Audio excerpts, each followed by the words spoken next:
आशुतोष जी, उन्होंने तो बॉल आपके पाले में फेंक दी है। उन्होंने कहा कि भगवान राम के दर्शन कीजिए, पश्चाताप कीजिए और साथ में एक और काम कीजिए, कृष्ण जन्मभूमि आंदोलन शुरू कीजिए, अगवा बनिए, यदुवंशी हैं आप। पिनाज जी, उस पर आप कुछ नहीं बोल पा रहे हैं। पिनाज जी सुनिए मेरी बात। हमारा धर्म भाजपाइयों की जैसा नहीं है कि हम दिखा के 10-10 कैमरे लेके फोटो सेशन करेंगे। हमें अपने भगवान राम पे, भगवान शिव पे, किसी पे भी हमें भक्ति करनी है। इनसे सर्टिफिकेट नहीं चाहिए। ये देशद्रोही भी हैं, ये धर्मद्रोही भी हैं। ठीक है, इनसे पूछ के हम पूजा नहीं करेंगे। ठीक है, इनको धर्म की राजनीति करनी है, हमको धर्म की राजनीति नहीं करनी है। ठीक है, नहीं करनी आपको धर्म की राजनीति। बहरहाल राजनीति किस मुद्दे पर हो रही है सब अच्छे से जान रहे हैं। प्रियंका कक्कड़ जी, भाई अगर एसआईटी से भी खुश नहीं है, एफआईआर होने से भी खुश नहीं है, कार्रवाई इस्तीफे से भी खुश नहीं है, पहले यही सब डिमांड विपक्ष कर रहा था, अब आंकड़े प्रस्तुत हो रहे हैं, आर्टिफैक्ट्स की पूरा डिटेल दी जा रही है, तो आप जरा समझा दीजिए। भाई संजय सिंह जी भी तो एक जिम्मेदार विपक्ष के तौर पर गए कागज लेके, भरोसा किया उन्होंने एसआईटी में, वो भी आरोप लगाते हैं, सवाल उठाते हैं, लेकिन अपनी जिम्मेदारी भी उन्होंने निभाई। तो यही अप्रोच क्या अखिलेश यादव की पार्टी की नहीं होनी चाहिए थी बनस्पत एक बड़ा फिगर, एक बड़ा डेटा देकर एक असमंजस की स्थिति पैदा करने की? पिनाज जी, ये ना हम राक्षसों से डील कर रहे हैं, आप ये समझे। पहले जो एसआईटी की रिपोर्ट हुई वो तो खुद में एक आई वॉश थी ही। 23 को उन्होंने अपनी प्रिलिमिनरी रिपोर्ट सबमिट कर दी और संजय सिंह जी से उन्होंने 25 तारीख को डॉक्यूमेंट्स मांगे, जो 99% उस एसआईटी रिपोर्ट में होंगे ही नहीं, क्योंकि रिपोर्ट पहले ही सबमिट हो चुकी थी। तो ये इस तरह के राक्षस हैं, आप ये समझे। ये राक्षस क्या कर रहे हैं, ये जुडिशियल कस्टडी ले रहे हैं, पुलिस कस्टडी की डिमांड नहीं कर रहे। फर्क क्या होता है, जुडिशियल कस्टडी में ये उन 4 प्यादों से भी पूछताछ नहीं कर पाएंगे जब तक ये कोर्ट की अनुमति नहीं लेके आएंगे। पुलिस कस्टडी में होते तो पुलिस लठ बजाती और पूछती, बताओ कहां पैसे पहुंचे। महिपाल सिंह बता रहे हैं कि आपने चंपत राय तक पैसे पहुंचाए, चंपत राय ने आगे किसको पहुंचाए, कहां पे बैंगलोर में कौन सी शिलाएं लिक्विडिफाई की गई, कहां पे बीजेपी के एमएलए खरीद फरोख्त में उस पैसे का काम हुआ, वो सब पुलिस कस्टडी में हो पाता, पर वो ये लोग ले नहीं रहे हैं। छोटे छोटे प्यादों को पकड़ लिया है। अब मेरी मत सुनिए, इधर उत्तर प्रदेश के वकीलों ने तो एक स्टैंड ले लिया कि वो चंदा चोरों के साथ नहीं खड़ी होगी, उनको रिप्रेजेंट नहीं करेगी। यहाँ पे बीजेपी के एमएलसी हैं जिनका थोड़ी देर पहले बयान आया, देवेंद्र प्रताप सिंह, उन्होंने कहा चंपत राय और अनिल मिश्रा डकैत हैं, उनको जेल में होना चाहिए। आप महिपाल सिंह की बात सुन लीजिए, कार सेवक संतोष दुबे जी की बात सुन लीजिए। संतोष दुबे जी कहते हैं बाबर, अकबर, औरंगजेब, अंग्रेजों के बाद ये काले अंग्रेज हैं जिन्होंने अनिल मिश्रा और चंपत राय के द्वारा ये चोरी की, ये डकैत हैं। ये सब जब नाम ले रहे हैं, आप बताओ, अगर हर कोई कह रहा है, जो वहां पे लोकल लोग हैं, ग्राउंड पे लोग हैं, सब बता रहे हैं कि चंपत राय चोर है, पर चंपत राय को ना अभी तक अरेस्ट किया, ना एफआईआर में नामजद किया। एसआईटी की रिपोर्ट है जो सार्वजनिक नहीं है, एसआईटी संजय सिंह जी से मांगती है कागज after the report is submitted. तो आप इसका क्या निष्कर्ष निकालेंगी? ये वही वाला केस हो जाएगा, नोबडी किल्ड जेसिका। अगर मैं गलत नहीं हूं प्रियंका जी, आलोक जी भी मुझे करेक्ट करेंगे, वो जमीन वाले मामले की जांच है और जो रिपोर्ट प्रिलिमिनरी रिपोर्ट आई है वो चंदा चोरी वाले मामले की प्रिलिमिनरी रिपोर्ट आई है, और जो संजय सिंह ने जो कागज पेश किए वो जमीन वाले मुद्दे पर पेश किए, if I am not wrong. Ajay ji ठीक है, आपने बोला क्वाइटली हमने सुना, मैं अजय जी से भी समझ लेती हूँ। बहुत तरह की, मैं बता दूं आपका क्वेश्चन का आंसर या बीजेपी आंसर देगी? आपका जो मना है आप कर लीजिए, मैं तो उधर जा रही थी, आप, मुझे लगा आपकी बात खत्म हो गई, बताइए। नहीं, मैं आपकी एक बात में त्रुटि है उसको करेक्ट कीजिए, करिए बिल्कुल। चंदा चोरी है, चढ़ावा चोरी है, इरेगुलरिटीज इन लैंड परचेज है, स्कैम्स है, वहां पे 40% कमीशन की बात है। ये कलेक्टिवली करप्शन का मॉडल है। इसमें हम ये नहीं कह सकते कि हम अभी इसी करप्शन की जांच कर रहे हैं और इसकी नहीं कर रहे, सब रिलेटेड है। ठीक है, तो ये पूरे करप्शन, एसआईटी ने बुलाया क्यों अगर सिर्फ चढ़ावा चोरी पे थी? ओके फाइन, फिर मैंने कहा ना कि अभी बिल्कुल ठीक है, चलिए आपकी जो इनके इंजीनियर थे वो खुद बता रहे हैं। रिपोर्ट आई है ना, फाइनल रिपोर्ट आ गई, या भरोसा करना ही नहीं है, ये पूछ रही हूँ मैं। और नहीं करना है तो फिर पेश क्यों होना है, उनको कागज क्यों सबमिट करने हैं? बीजेपी का साथ देना है, चंपत चोर को कुछ नहीं कहना है। नहीं, पूछ रही हूँ आपसे, पूछ रही हूँ, आप जवाब दे दीजिए, आलोक जी उसका जवाब दे देंगे। बाप बता दीजिए, वैसे ही बात कर लेंगे। नहीं प्रियंका जी, आप जवाब दीजिए, मैंने सवाल पूछा है। अजय जी आपके सवाल का जवाब दे देंगे। आप दोबारा पूछिए अपना सवाल प्लीज। मैंने यही तो पूछा है कि भाई एसआईटी की अभी जो प्रिलिमिनरी रिपोर्ट आई है वो सामने आई है, फाइनल फाइंडिंग आनी बाकी है। अगर भरोसा नहीं है एसआईटी की रिपोर्ट पे, तो फिर उसके सामने पेश होकर कागज सबमिट करने का क्या औचित्य है, क्या मतलब है?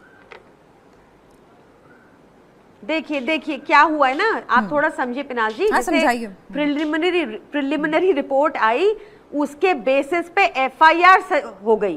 ओके, अब आगे तो पुलिस को कार्रवाई करनी है एफआईआर के बेसिस पे। एफआईआर में चंपत चोर का नाम ही नहीं है, एफआईआर में अनिल मिश्रा का नाम ही नहीं है, एफआईआर में बड़े बड़े चोरों का नाम ही नहीं है, प्यादों का है, तो कैसे होगी? और प्यादों के लिए भी क्या किया, जुडिशियल कस्टडी, पुलिस इंटेरोगेशन नहीं होगी, पुलिस कस्टडी नहीं होगी, पुलिस नहीं पूछेगी भाई कहाँ गए पैसे, कितने थे, 200 करोड़ बता रहे हैं, 1400 करोड़ बता रहे हैं, शिलाएं, सिल्वर कॉइन, गोल्ड, हीरे की सारी ज्वेलरी बता रहे हैं, उस पे पुलिस कस्टडी में कोई सवाल नहीं होगा। तो ये सारा आई वॉश चल रहा है, हमें समझना पड़ेगा कि कौन सी सरकार है। ये ऐसी सरकार है कि ये बुलडोजर चला देती है, ये फेमस है कि ये एग्जीक्यूट कर देती है पब्लिकली। अभी इन्होंने एक नया तरीका निजात कर लिया है। ठीक है, अब सवाल का जवाब ले लो। प्रियंका जी होल्ड ऑन करेंगे, सवाल के बहुत सारे सवाल इकट्ठे हो गए, जवाब ले लेती हूँ। अजय जी, ठीक है भाई, जाहिर सी बात है कि रिमांड में पूछताछ होती है, तार जो हैं जोड़े जाते हैं कि भाई किसके कहां से जुड़े हुए हैं, सख्ती से पूछताछ होती है। और उत्तर प्रदेश की आपकी मौजूदा सरकार सबसे ज्यादा बैंक अगर किसी चीज को करती है, सबसे ज्यादा प्रमोट किसी चीज को करती है, तो वह लॉ एंड ऑर्डर में अपने अचीवमेंट्स को करती है। ठीक है, तो सीधी सीधी बात कि पुलिस ने रिमांड क्यों नहीं मांगी, एक सवाल तो ये। दूसरा ये कि जो एसआईटी की रिपोर्ट्स की फाइंडिंग है उसके अंदर भी ये कहा गया कि भाई जब आपको पता चल गया था कि चढ़ावे में गड़बड़ी हो रही है तो आपने एफआईआर क्यों नहीं दर्ज कराई? आपके लिए इतनी मुश्किल काम तो था नहीं। प्रदेश में भी आप ही की सरकार है, केंद्र में भी आप ही की सरकार है, आपके लिए एफआईआर कराना कोई बहुत मुश्किल काम नहीं था। आपने क्यों छिपाने की कोशिश करी? अब इन सवालों से तो कोई नहीं बच सकता, ना चंपत राय, ना अनिल मिश्रा, ना गोपाल राव। पिनाज जी, जिस दिन से डिबेट हो रही है मैं सीधे कह रहा हूं कि इसमें दो पहलू हैं। एक पहलू है सीधे सीधी चोरी कि चढ़ावा आया, उसमें चोरी हुई, उसके लिए 8 अभियुक्तों को पकड़ा गया। और बाय द वे इनको नहीं पता होगा, 8 अभियुक्त तो पुलिस एसआईटी की जांच के दौरान ही उन्होंने कबूल कर लिया कि हमने चोरी की। एसआईटी के दौरान, रेड के दौरान उनके घर से पैसे मिले। उसके पहले मंदिर ट्रस्ट ने भी रेड का जब की थी चंपत राय जी के साथ, तब भी 5 लाख रुपए के साथ बरामद हुई थी, तभी एसआईटी की सिफारिश की गई थी। अब दूसरा पहलू है अपनी जिम्मेदारियों के प्रति नेग्लेक्ट, जिसको मैं क्रिमिनल नेग्लेक्ट मानता हूँ कि अपनी जिम्मेदारियों से आप क्रिमिनल नेग्लेक्ट किया। अगर आपको पता था चोरी हो रही है, अगर आपको शक भी हुआ, अगर आपको पता भी चल गया, तो आपने एफआईआर क्यों नहीं किया? आपने राज्य सरकार को लेकर एसआईटी करवाई, वही हुई है। अब आप तो बहुत पढ़े लिखे शख्स हैं, आप बहुत अच्छे से जानकारी रखते होंगे कानून की। आपने कहा ना क्रिमिनल नेग्लेक्ट, ठीक है, अपराध छुपाना भी अपने आप में अपराध होता है, देश का कानून तो यही कहता है। मुझे करेक्ट कीजिएगा अगर मैं गलत हूं तो। बिल्कुल ठीक है, धाराएं हो सकता है उतनी संगीन ना लगे। बिल्कुल सही कह रही है, सही कह रही हूँ ना, धाराएं हो सकता है उतनी संगीन ना लगे, तो इसीलिए एफआईआर क्यों नहीं हो रही चंपत राय जी के खिलाफ, अनिल मिश्रा जी के खिलाफ एफआईआर क्यों नहीं हो रही? हो सकता है धाराएं ठीक है, उनकी निष्ठा पे सवाल नहीं है, तो धाराएं उस तरह की लगे कि आपने अपराध छुपाया। हाँ, पर हो ना, क्यों मौका दे रहे हैं विपक्ष को? कि हमें यकीन करना पड़े। नहीं, मौका नहीं दे रहे भाई। विपक्ष की आदत है डफली बजाने की, बजाते रहेगा। मैं भी आता हूं उस पर। मैंने पहले टेक्निकल बात आपकी जनता को एक्सप्लेन कर दूं, आपके दर्शक जो सुनना चाह रहे हैं। बताइए। एफआईआर हो गई है, एफआईआर में जितनी बातें हैं और इन्वेस्टिगेशंस हो रही हैं, लिंक निकाले जा रहे हैं, मनी ट्रेल लगाई जा रही है कि मनी ट्रेल कहाँ कहाँ गया, कैसे कैसे गया। क्योंकि दो चीज़ तो है, रिकवरी हम पूरी करेंगे, किसी को छोड़ेंगे नहीं, कोई कितना भी प्रोविंशियल क्यों ना हो। मुख्यमंत्री जी ने खुद कहा है दूध का दूध पानी का पानी होगा। पुलिस किसको रिमांड पे लेती है, किसको जुडिशियल कस्टडी में जाने देती है, ये पुलिस का निर्णय है। इसमें मैं कोई नहीं होता हूँ टिप्पणी करने वाला। डीजी साहब खुद इसको मॉनिटर कर रहे हैं, सीएम खुद मॉनिटर कर रहे हैं। तो एक व्यवस्था में विश्वास हमें रखना पड़ेगा, जो इन लोगों को कभी नहीं था, क्योंकि ये अराजक व्यक्ति हैं। आप बताइए, ये वही अरविंद कपटीवाल है ना, जिसने मंच से कहा था कि मैं कभी अयोध्या नहीं जाऊंगा, क्योंकि मेरी नानी ने कहा था कि जिस मंदिर को मस्जिद तोड़ के बनाई गई हो उसमें कभी मत जाना। और आज ये बड़े गए, अयोध्या के दर्शन कराए। 2021 में संजय सिंह ने प्रेस कॉन्फ्रेंस किया था कि अयोध्या में घपला हो रहा है, लैंड घोटाले हो रहे हैं। क्यों नहीं ये कोर्ट गए? ये तो हर बात पे न्यायालय भागते थे ना, हमारे पास सबूत है, हमारे पास सबूत है। क्यों नहीं कोर्ट गया ये? आज जब एसआईटी ने इनको बुलाया क्या कि सबूत दीजिए, तो ये मजबूरी में इनको आना पड़ा, क्योंकि ये भाग नहीं सकते थे।